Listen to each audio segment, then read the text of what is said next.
नमस्कार, कंज्यूमर अड्डा में आपका स्वागत है। मैं हूं मनोज श्रीवास्तव और आज हम बात करेंगे ई सिगरेट्स की, जो कि सेफ नहीं है। और ये बताना इसलिए भी ज़रूरी है क्योंकि सिगरेट के विकल्प के रूप में, सब्स्टिट्यूट के रूप में लोग इसे देखते हैं, इस्तेमाल करते हैं। दुनिया के 34 देशों में बैन है, फिर भी ये चलता है। भारत में भी ई सिगरेट्स का प्रोडक्शन बैन है, इंपोर्ट भी बैन है और सेल भी बैन है। फिर भी भारत में लोग इसका इस्तेमाल कर रहे हैं। इस्तेमाल करने पर बैन नहीं है, यानी अगर कोई इस्तेमाल कर रहा है, पकड़ा जाए तो उस पर कोई सज़ा नहीं है। लेकिन बैन तो है फिर भी। लेकिन इतने से लोग समझते नहीं हैं। तो क्या है हकीकत ई सिगरेट्स की, ये हम आज समझने की कोशिश करेंगे और डॉक्टर से बातचीत करेंगे इसके इम्पैक्ट, हेल्थ इम्पैक्ट के बारे में। पहले आपको बताते हैं कि क्यों हम ये कार्यक्रम कर रहे हैं। दरअसल WHO ने, वर्ल्ड हेल्थ ऑर्गेनाइजेशन ने इसको लेकर चेतावनी दी है और कहा है कि ये तंबाकू जैसा ही है। आप ऐसा नहीं मान सकते कि ये सिगरेट से बिल्कुल ही अलग है। और इस पर बैन की मांग भी की है, इसके चलते बैन हुआ भी है। तो सिगरेट की तरह ही है ये, इसके कई डायनेमिक्स है, कई तरीके से अगर आप देखेंगे तो, जिसमें एक ये भी है, हार्ट अटैक का खतरा इससे बढ़ता है। यानी जो पूरा सिस्टम है हमारे हार्ट का, उसको ये भी उसी तरीके से अफेक्ट करता है जैसे सिगरेट अफेक्ट करता है। कम या ज़्यादा इस पे बात हो सकती है। 34 देशों में ई सिगरेट पर बैन है। मैंने आपको बताया भारत में भी बैन है, बिक्री पर बैन है, इंपोर्ट पर बैन है और प्रोडक्शन पर बैन है। तो ये है तस्वीर। और फिर लोगों तक पहुंचता कहाँ से है? एक ग्रे मार्केट चल रहा है पैरेलल, यानी स्मगल करके बाहर से आता है या फिर यहाँ औने पौने तरीके से बनाया जाता है, आपको दिया जाता है और युवाओं में इसका क्रेज बढ़ रहा है। ऐसे लोग जिन लोगों ने सिगरेट को भी कभी हाथ नहीं लगाया, बच्चे हैं 18 साल से कम उम्र के, वो तमाम लोग इसमें इसकी जद में आ रहे हैं, ई सिगरेट पी रहे हैं। सबसे बड़ा खतरा इसमें ये है कि जो सिगरेट नहीं पीते हैं उन्हें भी सिगरेट की तलब होगी, क्योंकि इसमें निकोटीन होता है। निकोटीन की आदत लग जाती है और फिर उसको पूरा करने के लिए अगर आप स्मोक करते हैं ई सिगरेट से, तो आप फिर सिगरेट पे जाएंगे। तो ये एक ऐसा जिसकी कहानी ये शुरू हुई थी, सिगरेट का ऐसा विकल्प है जो आपको सिगरेट छुड़ा सकता है और सिगरेट से कम हानिकारक है। आज उसकी कहानी ये हो गई है कि वहीं से वही पहली सीढ़ी बन रहा है स्मोकिंग की तरफ, सिगरेट की तरफ जाने के लिए। इस पे हम चर्चा करेंगे। हमारे साथ डॉक्टर से आपका परिचय करा दे पहले। मेदांता अस्पताल के vice chairman doctor Rajneesh Kapoor हमारे साथ हैं। जहांगीर अस्पताल के senior international cardiologist doctor Ajit Mehta और फोर्टिस अस्पताल के senior consultant oncology doctor Anita Malik हमारे साथ हैं। डॉक्टर रजनीश, आपके साथ ही शुरुआत करते हैं हम। ये सिगरेट वर्सेस ई सिगरेट, ये बहस अब चल रही है, कम नुकसानदेह, ज़्यादा नुकसानदेह। आपके डिपार्टमेंट के हिसाब से कैसे देखते हैं आप ई सिगरेट को? बिल्कुल। ई सिगरेट वेपिंग जिसे हम बोलते हैं, ये माना गया भी ये कुछ वेपर्स क्रिएट करते हैं और एक बर्निंग नहीं है अपेरेंटली जो स्मोकिंग में होती है। तो शायद शुरू शुरू में ये सोचा गया भी ये उतने हानिकारक ना हो जितना स्मोकिंग है, बट ये बिल्कुल मिथ है। ये बिल्कुल सही स्टेटमेंट नहीं है। फिर बाद में कुछ स्टडीज में ये क्लियरली पाया गया, जी। जो ई सिगरेट या वेपिंग करना है, उसमें भी निकोटीन लिक्विड से एक मिस्ट बनता है। निकोटीन के साथ कुछ फ्लेवरिंग एजेंट्स भी साथ में मिलाए जाते हैं, प्रोपिलीन ग्लाइकोल और बड़े सारे और एजेंट्स हैं। और वो मिस्ट जब कोई एज इनहेल करता है अपने अंदर, तो निकोटीन एरोसोल पार्टिकल्स में अंदर लंग्स में जाके वैसे ही इन्फ्लामेशन करता है।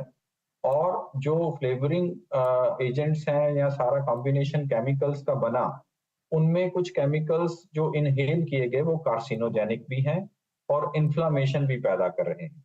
तो किसी भी मायने में ई सिगरेट और वेपिंग सेफ और बिनाइन नहीं है। ये बहुत रिस्की और डेंजरस है। हाँ, लोगों में, सोसाइटी में ये बात एक तरह से आप मानिए प्रोडक्ट के जरिए फैलाई गई भी ये बेनाइन है, उससे तो इसका सेवन करने से कुछ नहीं होगा। ये बिल्कुल गलत बात है। इसको जितना अवेयरनेस क्रिएट करा जाए उतना कम होगा।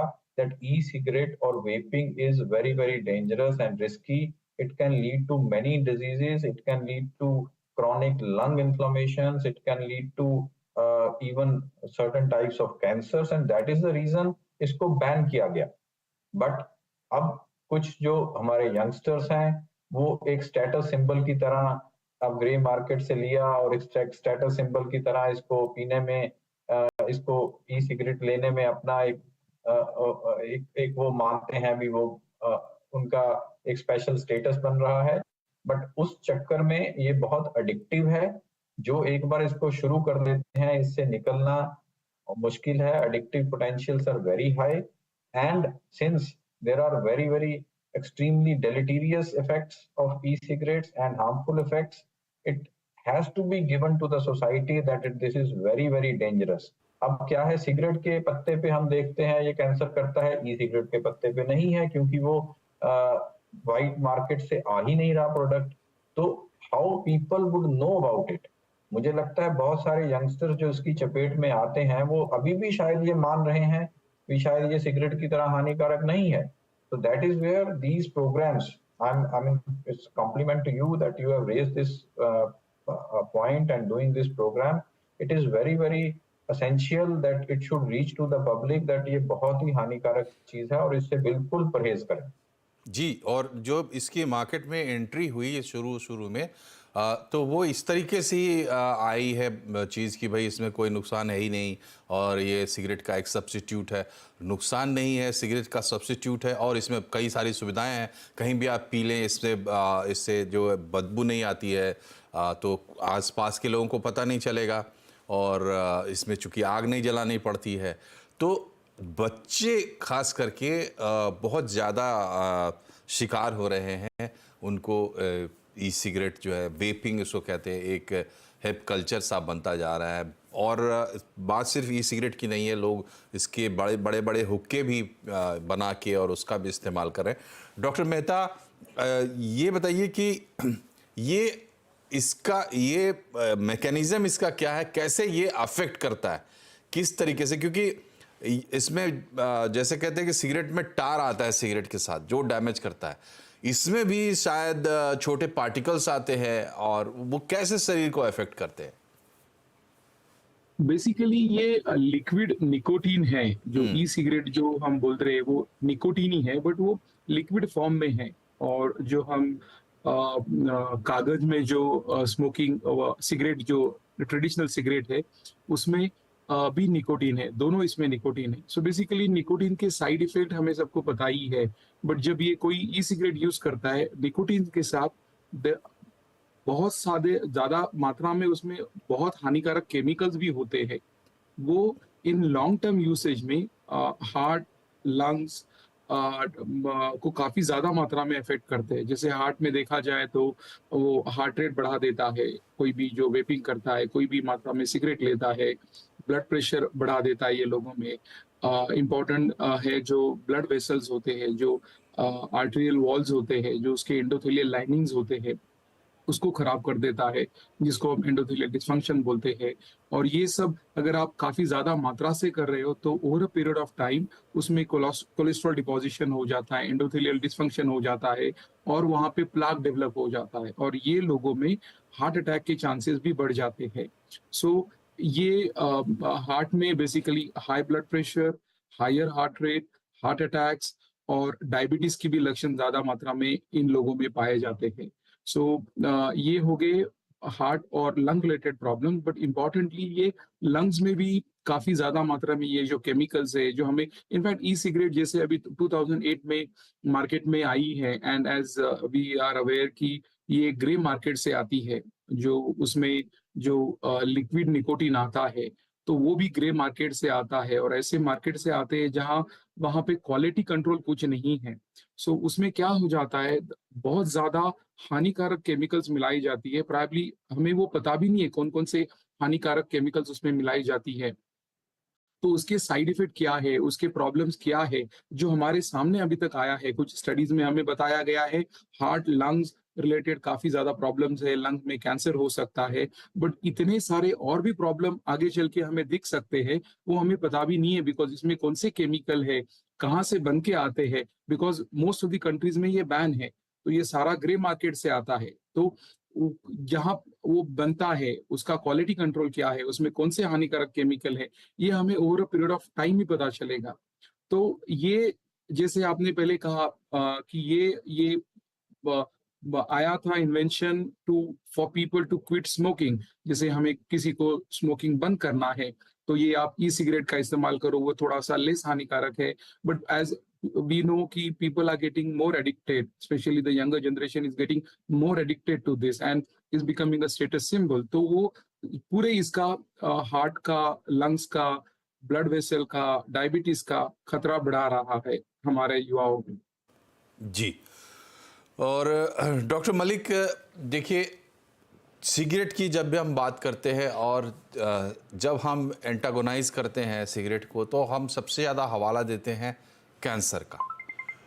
ई सिगरेट का कैंसर से रिलेशन किस हद तक हम इस्टेब्लिश कर सकते हैं, और उस पर्सपेक्टिव से अगर लोगों को अवेयर करना हो तो आप क्या बताएंगे? टबैको या तंबाकू कहें तो किसी भी फॉर्म में अगर लिया जा रहा है और वो बॉडी में इकट्ठा हो रहा है तो वो कार्सिनोजेनिक है, कैंसर में कन्वर्ट कर सकता है बॉडी सेल्स को। तो चाहे वो स्मोकिंग, कन्वेंशनल स्मोकिंग की बात करें, या ये जो वेपर्स हैं, so called sophisticated way of smoking, या फिर जो ओरल टबैको च्यू करने की जो हैबिट है, तीनों ही तरीकों से ये जो टबैको है, निकोटीन है, हमारे बॉडी में इकट्ठा हो रहा है। तो ओवर द इयर्स ये रहता है हमारे बॉडी में और कैंसर में सेल्स को तब्दील करता है।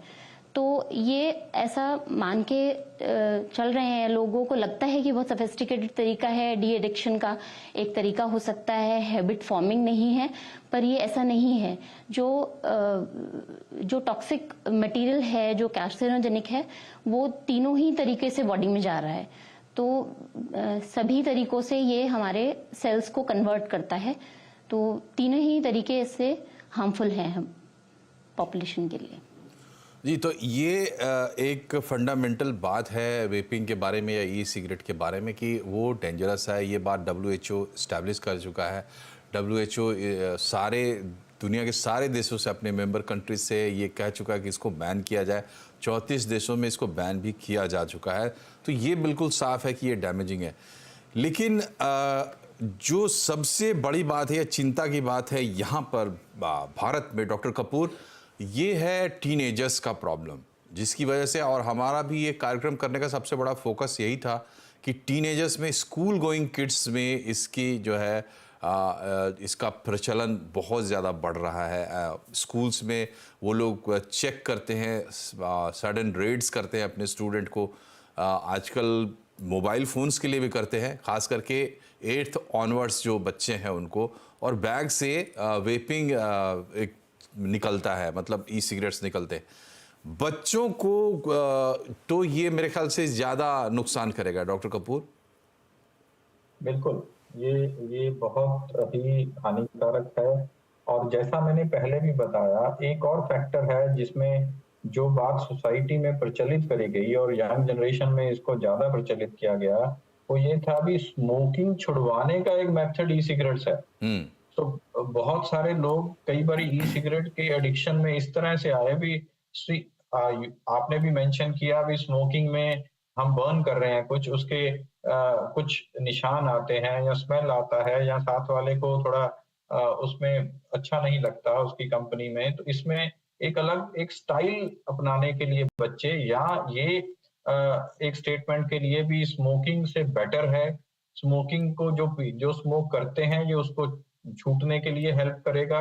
ये कुछ प्रचलित चीजों के कारण ई सिगरेट का सेवन जो छुप के भी किया जा रहा है, इसके कारण बढ़ा है। बट बात ये एम्फेटिक स्टेटमेंट ये होगा इस प्लेटफॉर्म के जरिए भी, ये बहुत ही एडिक्टिव है और इसमें और सिगरेट के पोटेंशियल हार्मफुल इफेक्ट्स में कोई डिफरेंस नहीं है। ये दिखने में आपको एक स्टाइल जैसा लग सकता है, बट अंदर से आपकी बॉडी को खोखला कर रहा है। कैंसर्स लंग डिजीज का बात सभी मेरे कोलीग्स ने यहाँ अच्छे से बताया। उसके अलावा आंखों में इरिटेशन होना, स्टमक पेन होना, माउथ का ड्राई होना, ये कुछ और सिम्पटम्स ऐसे क्रिएट करता है। और एक बात, हम लोग ये पैसिव स्मोकिंग की बात करते थे पहले। कुछ कंपनी में कोई लोग अगर स्मोकिंग करते हैं तो साथ वालों को भी हार्मफुल इफेक्ट्स आते हैं। वो इसमें भी ये चीज लागू होती है। जो मिस्ट है, जो एरोसोल्स हैं, वो आसपास उस व्यक्ति के आते हैं जो ई सिगरेट वेप कर रहा है, और वो दूसरों में भी इनहेल हो सकते हैं। तो harmful effect list is very big. किसी भी मायने में ये जस्टिफिकेशन नहीं है यंग समाज के लिए, हमारे यूथ के लिए भी आप ई सिगरेट का सेवन कर लें, ये सुरक्षित है, बिल्कुल नहीं है। ये हाईली एडिक्टिव और बहुत हार्मफुल है आपके लिए, इसीलिए बैंड है। I think I would go a step forward. One, जो अगर ये ब्लैक मार्केट में पकड़े जाएं चीजें तो उसके लिए पेनल्टीज रखे गवर्नमेंट, जिससे इसको बिल्कुल डिस्करेज किया जाए सोसाइटी में। ये एक आगे बढ़ के स्टेप और होना चाहिए, पेनलाइज करना। और यंग जनरेशन के लिए बहुत स्ट्रॉन्ग मैसेज एक इस प्रोग्राम के जरिए जाना चाहिए। ये बहुत हार्मफुल है, इसके चपेट में, इसके सेवन में कभी नहीं आए। जी, तो हार्मफुल है, ये बात बिल्कुल साफ है। किस तरीके से हार्मफुल है ये एक लाइन का संदेश है, लेकिन डॉक्टर्स के मुंह से जब ये बात आती है तो ज़्यादा समझ में आती है, इसलिए हमने ये कार्यक्रम रखा है स्पेसिफिकली। दूसरी बात ये है कि सिगरेट की जहाँ तक बात है तो उस पर काफ़ी रिसर्च हो चुकी है। हालांकि वो भी कहानी बहुत पुरानी नहीं है। 50s तक अमेरिका में भी सिगरेट को लेकर इतनी ज़्यादा जागरूकता नहीं थी, लोग मानते थे कि वो भी बेनाइन है। लेकिन अब सिगरेट पर बहुत रिसर्च है, ई सिगरेट पे उतनी रिसर्च अब भी नहीं है। तो कई अननोन खतरे हैं जिनके बारे में हम जानते भी नहीं हैं। बहरहाल हम यहाँ एक छोटे से ब्रेक के लिए रुक रहे हैं। ब्रेक के बाद वापस आएंगे तो हम ये समझने की कोशिश करेंगे कि इस लत से कैसे मुक्ति पाई जा सकती है, कैसे छुटकारा पाया जा सकता है। के बाद एक बार फिर से आपका स्वागत है कंज्यूमर अड्डा में। आज हम बात कर रहे हैं ई सिगरेट्स की, और इसमें 2-3 जो मिथ्स हैं आप कह सकते हैं, उसको हम तोड़ने की कोशिश कर रहे हैं। पहला तो ये कि ये सेफ़ नहीं है, लोग मानते हैं कि ये सेफ़ है। दूसरा, इसको सिगरेट से बेटर मानते हैं। कुछ हद तक ये बात सही हो सकती है, लेकिन ये है तो सिगरेट के जैसी ही, इसलिए तो उसको सिगरेट का विकल्प भी माना जाता है। तो मतलब ये सिगरेट नहीं है लेकिन सिगरेट जैसा है, WHO भी यही कहता है, और इसी तरीके से इसको ट्रीट करना चाहिए। नज़रिया हमारा बदलने की ज़रूरत है, तभी हम सुधार ला सकते हैं। और तीसरी बात, इसको हम छोड़े कैसे। डॉक्टर मलिक, जो सिगरेट को लेकर हमने स्ट्रैटेजी बनाई और बहुत ही अग्रेसिवली, मतलब सिगरेट के पैक्स पे वार्निंग्स आती है, आप सिनेमा हॉल में जाते हैं पिक्चर शुरू होने से पहले आती है, और सब कुछ कैंसर के पर्सपेक्टिव से ही समझाने की कोशिश की जाती है। ये ई सिगरेट का जो मामला है, इसके प्रति अवेयरनेस अगर फैलानी है तो क्या स्ट्रेटजी होनी चाहिए? पब्लिक प्लेटफॉर्म्स पे हमको लोगों को यही अवेयरनेस फैलानी चाहिए कि ये टबैको ही है, दूसरा फॉर्म है, एक नया फॉर्म है, सोफिस्टिकेटेड फॉर्म जिसको समझ रहे हैं लोग। तो उनको हमें यही मैसेज देना है इस तरह के प्लेटफॉर्म्स पे, जैसे कि आपने शुरुआत की है इस चीज़ की, हम लोगों को यहाँ पे इनवाइट करके। और जो उनकी जो सिगरेट्स की पैकिंग है इनकी, उसमें भी हमें इस तरह के चेंजेस करने चाहिए, जैसे कि और नॉर्मल कन्वेंशनल सिगरेट के पैकेट पे होते हैं। तो और हमें हेल्थ अथॉरिटीज़ से कनेक्ट करना चाहिए कि ये कुछ डिफरेंट नहीं है, ये सेफ नहीं है जैसा कि माना जा रहा है इसको। जी, तो हालांकि इसको तो बैन किया गया है, तो एक ये अपने आप में बहुत ही बड़ा संदेश है, लेकिन सिर्फ बैन से बात बनती नहीं है। कानून हर चीज़ को रोक नहीं सकता, अवेयरनेस कई तरीके से आती है। लेकिन इसमें बात होती है डॉक्टर मेहता की कुछ ट्रिगर्स हैं जो निकोटीन की तलब आपके अंदर जगाते हैं, या जिसके चलते एक बार कोई फंसता है या बार बार उसके पास जाता है। साइकोलॉजिकल ट्रिगर्स ज़्यादा है उसमें, जैसे लोग कहते हैं अकेलापन है, स्ट्रेस है, इमोशनल स्ट्रेस है, या ओवरवर्क्ड होते हैं लोग, इस तरीके के ट्रिगर्स होते हैं, तो उसके चलते जाते हैं लोग। सवाल ये है कि इसको छोड़ने की अगर कोई सोचता है तो क्या प्रूवन साइंटिफिक तरीका हो सकता है? जैसे आपने सही कहा, जैसे कोई भी स्मोकिंग हो या ई सिगरेट हो, उसके बहुत सारे ट्रिगर्स होते हैं। जैसे इमोशनल है, somebody is down with emotions, और probably स्ट्रेस ज्यादा है वर्क रिलेटेड, या बाकी कुछ स्ट्रेस है, वर्कलोड ज्यादा है, या स्पेशली जब कोई अल्कोहल कंज्यूम करता है तो उसके बाद जो कंपनी है उसके साथ तुम बैठे हो जो सिगरेट पीते हैं या वेपिंग करते हैं, तो ये सारे, और कभी कभी पीयर प्रेशर, जैसे particularly as we are saying कि जो यंग किड्स में, जैसे एक 9-10 साल के बच्चे ने वेपिंग करना चालू कर दिया, तो उसके स्कूल में because of the peer pressure वो कर रहा है, स्टाइल है, तो वो जो पीयर प्रेशर है, तो ये सारे काफी ज्यादा ट्रिगर पॉइंट्स माने जाते हैं स्मोकिंग के या वेपिंग के। बट वो छोड़ने के लिए सबसे इम्पोर्टेंट चीज है कंट्रोल, खुद के ऊपर कंट्रोल होना। जब तक तुम्हारा खुद के ऊपर कंट्रोल नहीं होता है और तुम्हें उसके ड्रॉबैक्स पता नहीं है, जैसे अभी हम अवेयरनेस कर रहे हैं इन चीजों का, जब तक हम अवेयरनेस लोगों को, पर्टिकुलरली ये यंग किड जिसके लिए हम ये अवेयरनेस प्रोग्राम कर रहे हैं, उनको हम अवेयर नहीं कर रहे कि ये e cigarette is equally bad और equally harmful as the normal cigarette, तब तक ये लोगों में यही मेंटालिटी होनी है कि ये थोड़ा सा कम रिस्की है, इसको सेवन करने से ज्यादा रिस्क नहीं है। तो पहले तो एक अवेयरनेस बढ़ाना बहुत जरूरी है, and this starts with all the schools, media, as we are doing it today। and सबसे इम्पोर्टेंट जो ई सिगरेट जहां से आ रही है, जो अवैध मार्ग से आ रही है, उसको अगर हम कंट्रोल कर सकते हैं, बिकॉज ये ऑफिशियली तो बेच नहीं सकते, उसको अवैध मार्ग से ही लाना पड़ता है, अगर वो किसी मात्रा में हम कंट्रोल कर सकते हैं तो इसका कम करना या उसका इंसिडेंस कम होना अनिवार्य है आने टाइम में।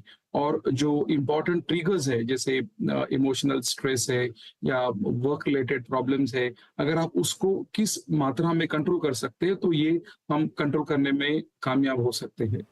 जी, तो पूरी कहानी ये है कि एक चीज़ जिसे आप शैतान मानते हैं, स्मोकिंग, उसके विकल्प में अगर कोई चीज़ आप खड़ी हुई देखते हैं तो वो साधु नहीं हो सकती, उसमें भी कुछ ना कुछ शैतानी ज़रूर होगी। ये कॉमन सेंस की बात है। और अब WHO के दबाव में कहिए या अवेयरनेस के चलते जब ये बैन भी हो गया है तो ये एक दूसरी बात है। और तीसरी जो सबसे खतरनाक बात है कि हमारी जो पीढ़ी, कल की पीढ़ी है, जो कल हमारा भविष्य है, वो उसको सबसे ज़्यादा नुकसान हो रहा है। तो इसको लेकर अवेयरनेस ज़रूरी है। अपने आसपास इस बात को लेकर आप जहाँ तक हो सके जागरूकता फैलाएं, तभी ये मिशन कामयाब होगा। आप तीनों डॉक्टर्स का बहुत बहुत शुक्रिया हमसे जुड़ने के लिए। कार्यक्रम में फ़िलहाल इतना ही। नमस्कार।